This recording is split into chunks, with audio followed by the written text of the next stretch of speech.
now. Leader of bravery, lead us on, oh lead us on. We will fight, need that sway. Oh, what the foes gather near, we don't fear, we don't fear. We'll not shun, we'll not quit, this a noble career.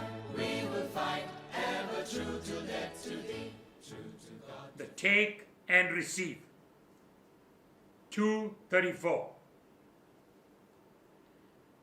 At the very end of the spiritual exercises, Ignatius asks us to be willing to make an act of final, total surrender. He asks us to make or to recite this prayer, take and receive.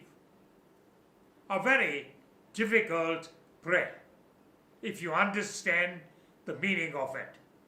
And yet, Ignatius says, if you are in a position to make this prayer, to make this commitment, then do it.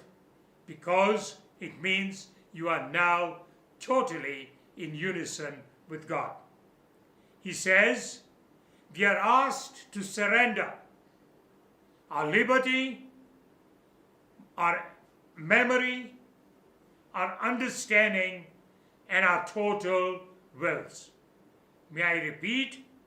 Our liberty, memory, understanding, and our total wills. What is he telling you in brief? If you surrender all these to the Almighty, then you're telling God, Lord, I'm happy to remain just like a cabbage. Someone who has no understanding or natural faculties. Are you ready to do that? Be careful. He asks us to go further. He says, surrender all your earthly possessions. This leaves me without any personal identity or status. May I repeat that?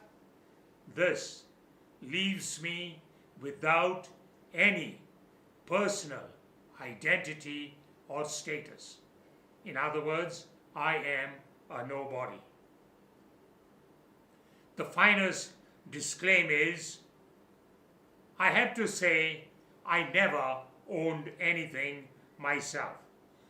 It is a final disclaim. I had nothing, or I have no ownership of anything.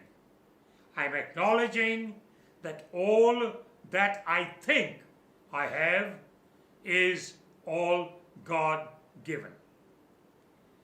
But the final thing is most beautiful. I say, I make a final request of God. I plead from God to give me one thing, your love and your grace. I repeat, Lord, give me your love and your grace, and this is enough for me. I say this realizing that everything else is actually not needed. The only thing I need is God's love and God's grace. Ask constantly for God's love and God's grace.